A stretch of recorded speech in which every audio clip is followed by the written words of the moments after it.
Salut tout le monde, aujourd'hui c'est un grand jour, bienvenue sur la clinique, nous sommes le 26 mai 2019 et aujourd'hui c'est pas la nuit des temps mais c'est quand même un show historique dont nous allons parler, c'est-à-dire Double or Nothing, Quitte ou Double, le premier pay-per-view officiel de la AEW, la All Elite Wrestling, qui a eu lieu cette nuit. Alors dans cette vidéo, je ne vais pas forcément parler des résultats, qui a gagné, etc. On va plus rentrer vraiment dans le détail. Qu'est-ce que ça signifie par rapport à la WWE? Qu'est-ce qui s'est passé pendant le show aussi? Parce que j'ai tweeté live pendant le show durant la nuit passée. Bref, il y a eu plein de choses. Si on va parler d'un petit détail de la victoire du main event, voir pourquoi c'est une très bonne décision. Mais voilà, dans cette vidéo, on va faire le point sur ce premier pay-per-view. Qu'est-ce qui s'est passé, qu'est-ce qui s'est bien passé, quelles sont les choses à améliorer et où est-ce qu'on en est niveau catch aujourd'hui sur la concurrence de la WWE. Donc sans plus attendre, générique.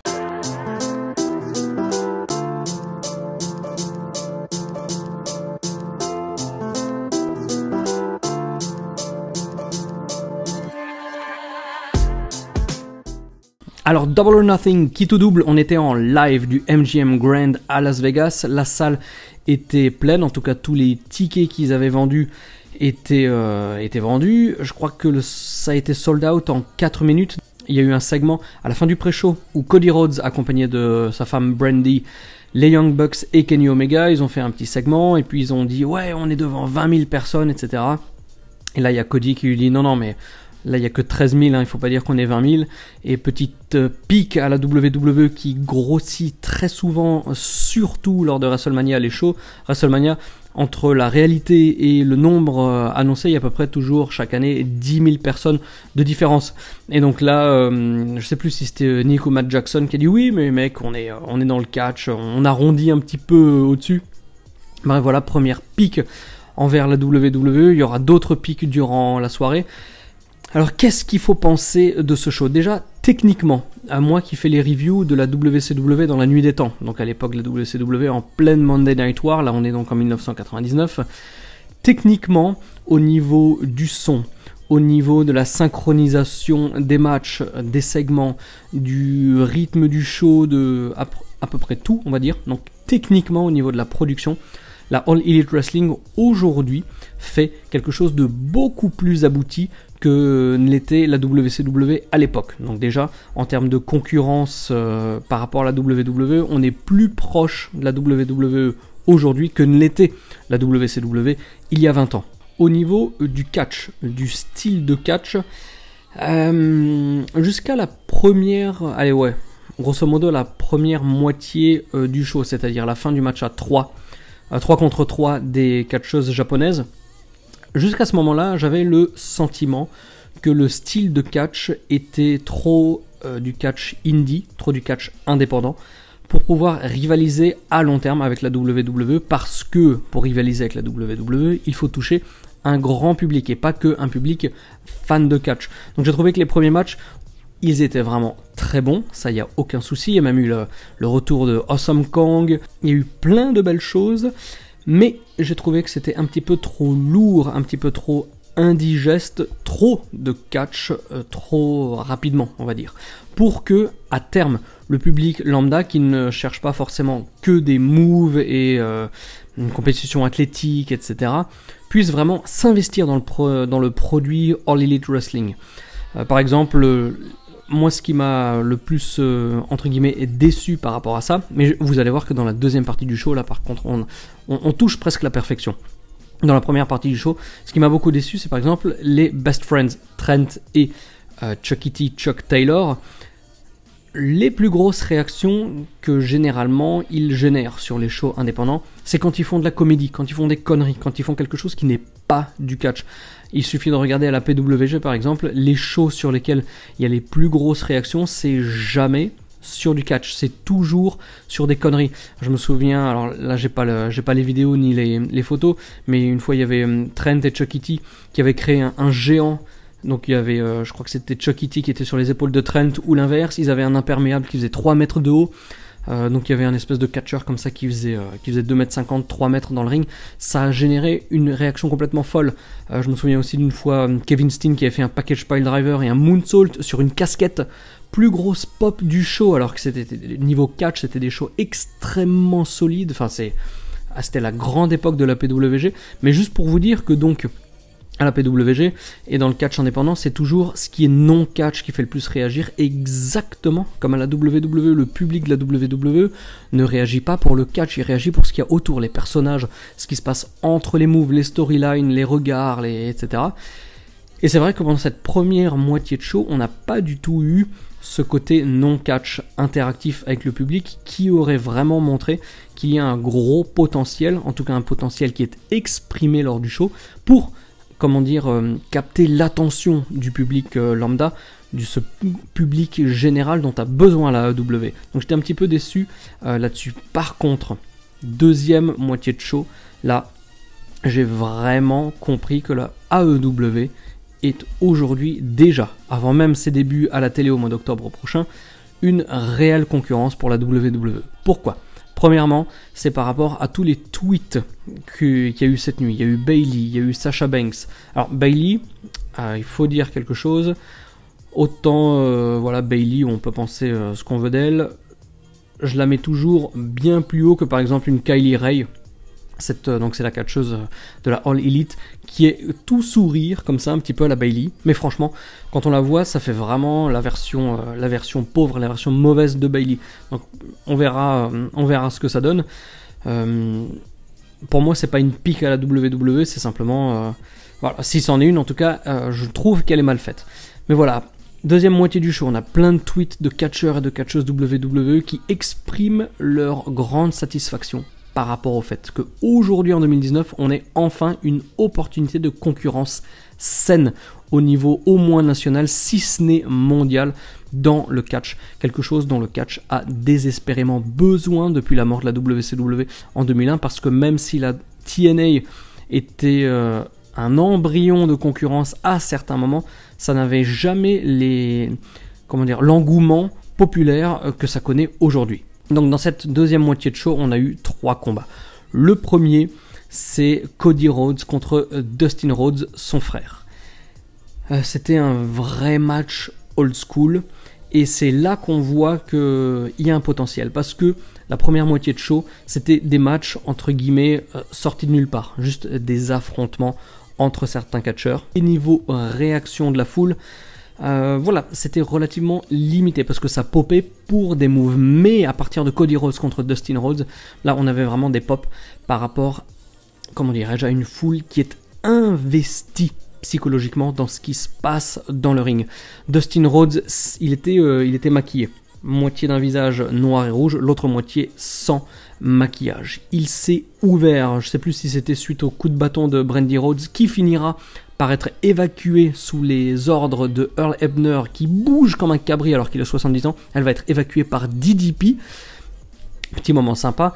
Donc je sais plus à quel moment il s'est ouvert, mais en tout cas au bout d'un moment, il avait le visage complètement rouge. Et c'est vrai qu'aujourd'hui dans le catch moderne, on n'est pas habitué à ce que les catcheurs saignent autant.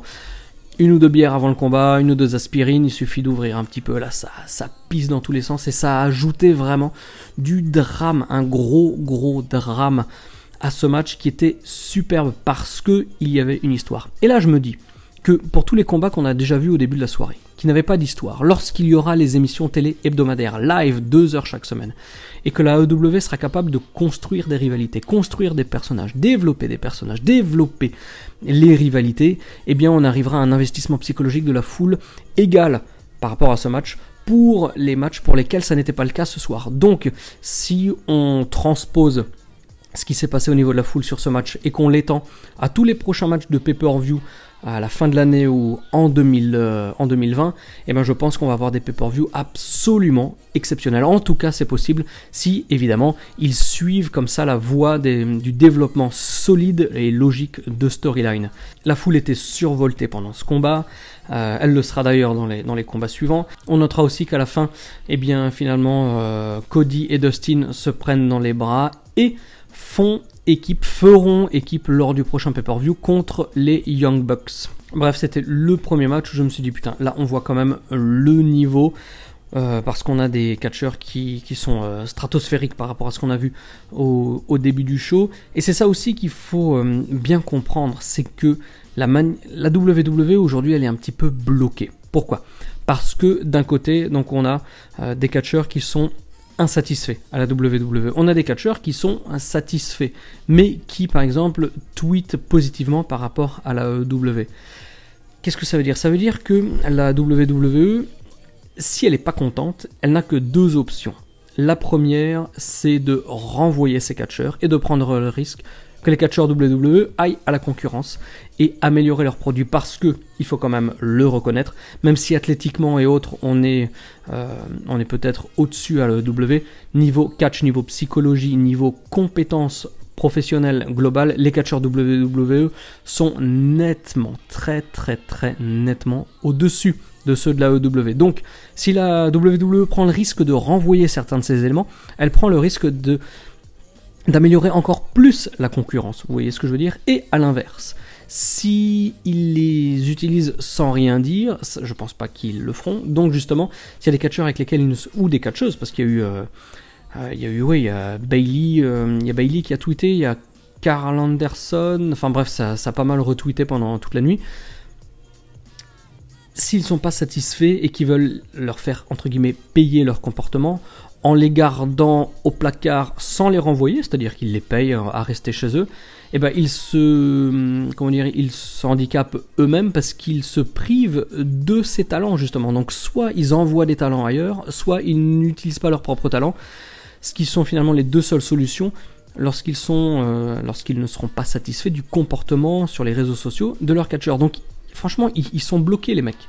Et c'est ça le gros problème. Et c'est surtout ça qui est méga excitant aujourd'hui. Après le match Cody Rhodes-Dustin, on a eu la présentation de la ceinture par nul autre que Bret Hart. Grosse surprise, première grosse surprise de la soirée.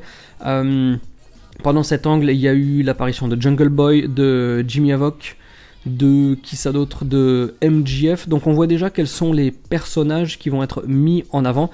Et je ne peux que saluer la chose, parce qu'après avoir vu le pré-show et la première moitié du show, c'est vrai aussi qu'il faut se rendre à l'évidence, il n'y a pas assez de personnages, de vraies personnalités à la EW pour capter suffisamment l'attention du public. Mais MJF au micro, il est comme ça. Jimmy Havoc, personnage. Jungle Boy, personnage. Donc c'était une bonne manière de mettre la lumière sur les catcheurs qui, à court terme, sur les premières émissions, je pense, seront amenés à faire partie de ceux qui sont pushés. Alors, niveau production, il y a eu quelques petits soucis aussi, parce que bon, Bret Hart, on voit qu'il est quand même à la ramasse, le mec, il montre la ceinture n'importe comment, enfin, niveau timing, c'était un petit peu n'importe quoi. Mais n'empêche que cette ceinture, elle est super belle. Donc ils ont présenté la ceinture qui va être obtenue par le vainqueur de Hangman Page, celui qui a remporté la bataille royale en pré-show, et le vainqueur du main event, Kenny Omega, contre Chris Jericho. Mais avant ça, on a eu les Lucha Bros contre les Young Bucks. Franchement, ce match, il était génial. De nouveau, on a une histoire entre les catcheurs, en plus du talent athlétique pur dans le ring. Le match, je sais plus combien de temps il a duré. Je crois que c'était 25 minutes. Bref, c'était franchement du très très haut niveau. Il y a eu plein de spots.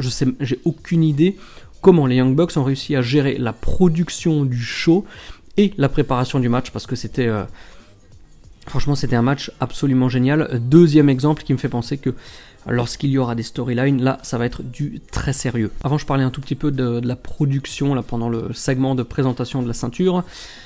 Oui, il y a eu quelques moments où la réalisation était un tout petit peu hasardeuse, ou peut-être les plans étaient trop rapides, ça changeait un petit peu trop rapidement.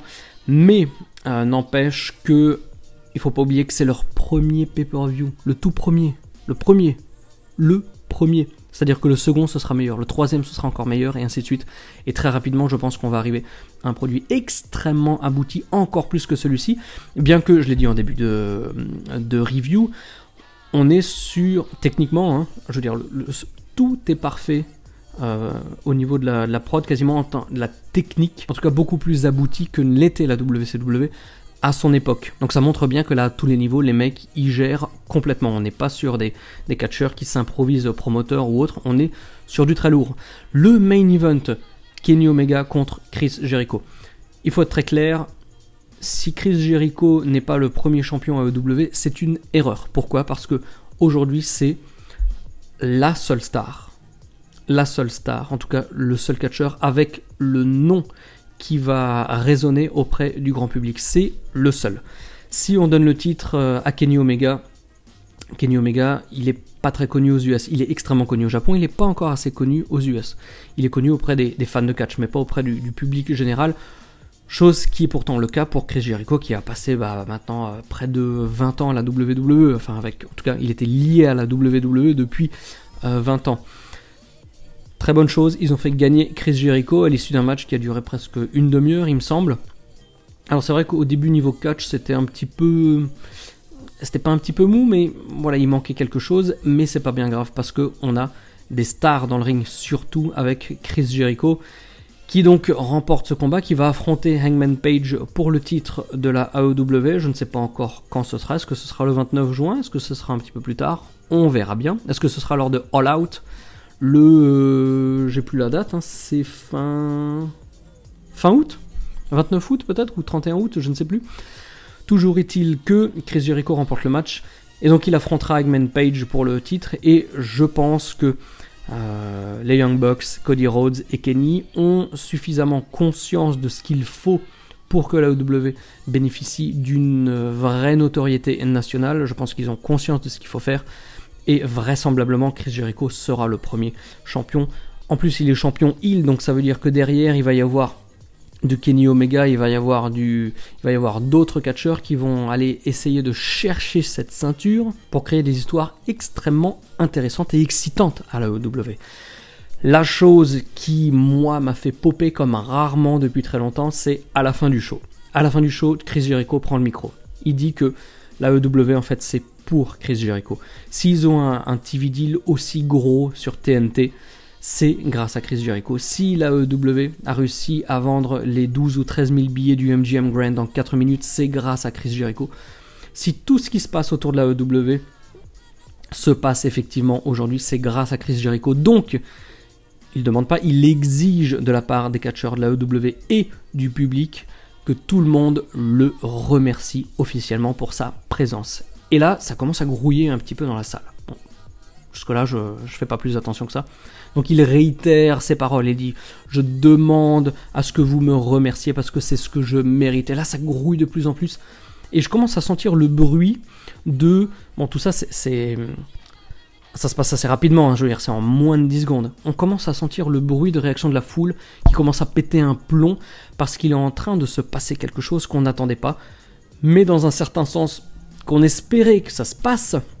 Je sais pas si grammaticalement cette phrase est française, mais je m'en fous. Et là, tout d'un coup, on a un plan dans la foule, et là, c'est Dean Ambrose, John Moxley, qui fait son arrivée. Il descend par la foule. Explosion. Moi, j'étais comme un taré devant mon ordi. En plus, je vais vous dire, les amis, les shows WWE, quel était le dernier pay-per-view? Money in the Bank, j'ai pas réussi à le regarder en live, alors que j'étais au Pérou, donc niveau de la zone, la time zone, du fuseau horaire, pardon, voilà. J'étais à peu près dans les eaux de Money in the Bank, et pourtant j'étais trop claqué. Voilà, et puis les shows sont trop longs, ça me fatigue. Là, on est le 26. Le 23, juste pour que vous voyez mon état d'esprit, et pourtant j'étais super excité par rapport à ce show, et pas de manière biaisée, parce que je suis pas... j'essaye vraiment de garder mon objectivité, j'essaye de garder un pas de recul, et j'essaye pas de, cracher sur la WWE, ou encenser aveuglément la All Elite. Donc d'un côté, voilà, j'admets que les catcheurs WWE sont très très loin devant. J'admets aussi qu'à la AEW, il y a encore pas mal de choses à mettre en place. Donc voilà, on garde une vision objective. Pourtant, ce show, il m'a... Et je l'ai dit au début de la review, la première moitié, je me suis dit, bon, si c'est des shows indie comme ça, enfin du catch indépendant pendant 4 heures, ça va pas marcher. Sauf qu'ils m'ont fait mentir, comme j'ai dit, à partir de la deuxième moitié. Et ils m'ont tellement fait mentir qu'ils ont réussi à me tenir excité en live en pleine nuit, alors que le 23, j'étais en Bolivie et j'ai pris l'avion pour Lima au Pérou. Donc déjà c'était un petit peu fatigant. Après 10 jours passés entre 3004 et 4100 mètres d'altitude, donc 10 jours sans oxygène, enfin beaucoup moins d'oxygène, ça m'a claqué. Plus c'était pour le boulot, j'ai géré un groupe, etc. Donc j'étais claqué. Donc le 23 j'arrive à Lima, le 24 je reprends l'avion pour Paris, j'ai une escale, là en ce moment je suis à Budapest, donc j'étais complètement claqué. 24 heures de voyage, je suis rentré, j'ai peut-être dormi 1 heure ou 2, j'ai pas trop dormi dans l'avion, donc franchement je vous le dis, j'étais claqué et je pensais même pas regarder le show en live, je pensais le regarder là aujourd'hui ce matin, dimanche matin en me levant pour le voir à tête reposée. Et ben non, je me suis réveillé comme ça, je me suis un petit peu réveillé, j'ai regardé l'heure, je me suis dit tiens, il y a Double or Nothing. Allez, je me lève, je le regarde. Je pensais, comme c'est le cas avec tous les shows WWE que j'ai essayé de regarder en live depuis maintenant assez longtemps, au bout d'une heure et demie, je me dis allez, je ferme l'ordi, je retourne me coucher parce que ça tient pas. Et bah là, je me suis recouché donc à 6h du mat après le show que j'ai regardé, donc le pré-show, et je l'ai pris en cours de route vers 1h15. Mais la EW a réussi à me tenir éveillé. Pas parce que j'étais excité par le show en lui-même, parce que si ça avait été... franchement, au bout de la première moitié, je parlais en direct avec Ali de Catch Club, je parlais aussi avec Roméo, qui est actuellement à Atlanta, que je salue. Donc ça tweetait un petit peu avec Catch Club et Who is Roméo. Voilà, on se disait, ouais, pour le moment, c'est bien, etc. Mais il manque quelque chose. Et ce quelque chose, on l'a eu en deuxième moitié à tel point que, voilà, pour conclure cette digression, ils ont fait ce qu'il fallait faire. Et dans le catch moderne aujourd'hui, franchement, c'est devenu vachement rare qu'on se dise ils ont fait ce qu'il fallait faire. Pas parce que c'est ce qu'on attend, mais parce que c'est ce qu'il faut faire dans la mesure où on n'a pas réfléchi. On a fermé les yeux, on s'est laissé porter par un show, par une foule exceptionnelle, par des matchs superbes, par des superbes histoires, du drame, comme on dit, du sang, de la transpi, des sourires. On a pleuré, on a ri. C'était du catch comme on était en mesure de l'attendre. Et pas comme je le dis, hein, c'est pas que du catch pour les fans de catch, non. Moi j'ai vraiment regardé ça par rapport à est-ce qu'ils font ce qu'il faudra faire pour être une vraie concurrence de la WWE. Et vous l'avez vu dans le titre, honnêtement aujourd'hui, on peut dire que la concurrence WWE, elle est là. Non seulement par rapport à ce qu'ils sont capables de faire dans le ring, mais aussi de la manière dont c'est perçu par la concurrence, par les catcheurs, même la WWE. Il suffit de voir tous les tweets qui ont passé là, le hashtag AEWDON pendant toute la soirée. On est dans une nouvelle ère de catch, et ça les amis, c'est extrêmement excitant. On est au mois de mai, merde, il faut encore attendre 5 mois pour qu'il commence à la télé. Dieu merci, on a le prochain show qui aura lieu le 29 juin. Donc là déjà, ça va nous donner un nouvel avant-goût de ce qui va se passer à l'EW. On va avoir le All Out, donc le All In 2, entre guillemets, fin août. Donc il y aura aussi un petit show, il me semble, à Jacksonville. Non, où est-ce que c'est le show ? Il y a un show au mois de juillet aussi qui aura lieu. Donc l'été sera suffisamment chargé, même si c'est qu'un show tous les mois, pour que on puisse continuer à avancer dans le développement de la EW. Et c'est ça qui va être extrêmement excitant. Donc oui, je reviens à cette intervention de Jon Moxley. Donc il arrive dans le ring. Il regarde Jericho. Boom, Dirty Deeds. Je sais pas si le nom est trademarké, comment on va l'appeler la AEW. Donc il fait son finish sur Chris Jericho, ensuite il aide Kenny Omega à se relever très brièvement, parce que finalement il lui tire les cheveux, il lui fait aussi... il tente le Dirty Deeds, mais finalement Kenny Omega l'envoie à l'extérieur du ring. Il monte jusqu'au stage, il monte sur les jetons de poker, et c'est au sommet des jetons de poker que Jon Moxley fait son finish sur Kenny Omega, avant de le balancer depuis ses jetons à travers le stage, en fait, à travers la scène. Et c'est là-dessus que le pay-per-view se termine. Conclusion en quelques mots. Première moitié, catch indépendant pur, avec des occasions de se sublimer, comme par exemple les Best Friends qui ont été manquées pour le moment. Ne jugeons pas trop vite, peut-être que ça sera le cas lors des émissions télé. Deuxième moitié du show, absolument génial, par rapport aussi à la construction du pay-per-view, parce qu'on a vraiment gardé crescendo les meilleurs matchs. pour la fin. C'est vrai que par exemple quand on a des pay-per-view WWE où on a 7, 8 ou 10 matchs, comme maintenant ils font des shows de 4 heures, on va dire qu'on a 10 matchs.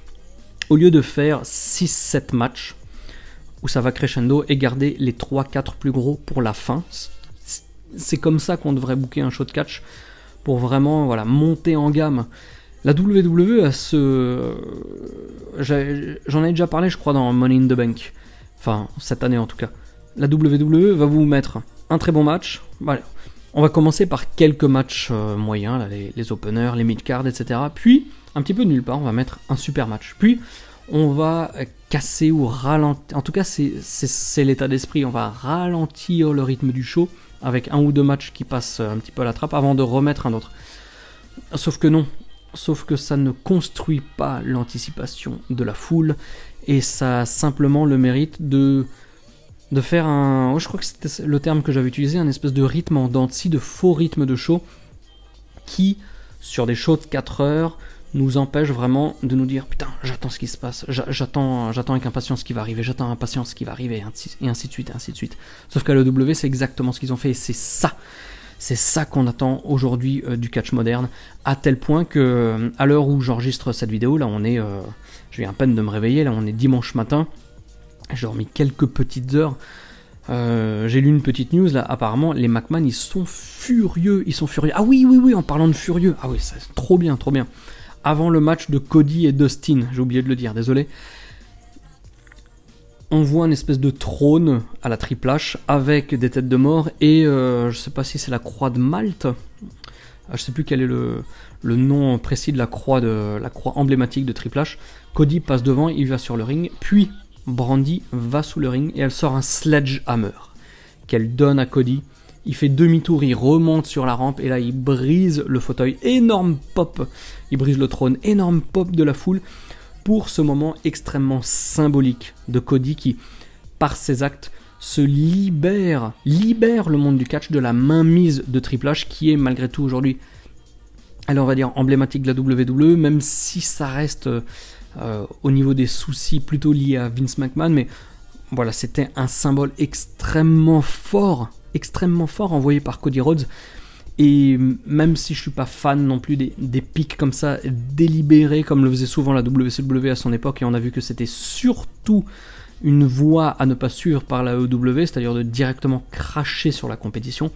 Là par contre il y a de la métaphore, il y a de la symbolique, il y a quelque chose d'un petit peu plus subtil dans les pics qui sont envoyés non seulement au monde du catch mais à la WWE et ses têtes dirigeantes. Donc voilà, oui, ce show il a été super et honnêtement je pensais pas qu'en faisant la review je sois aussi excité par les mois qui nous attendent. Je pensais simplement que ce serait un peu comme All In l'année dernière, un très bon show mais qui ne permet pas d'autant se réjouir que c'est le cas aujourd'hui.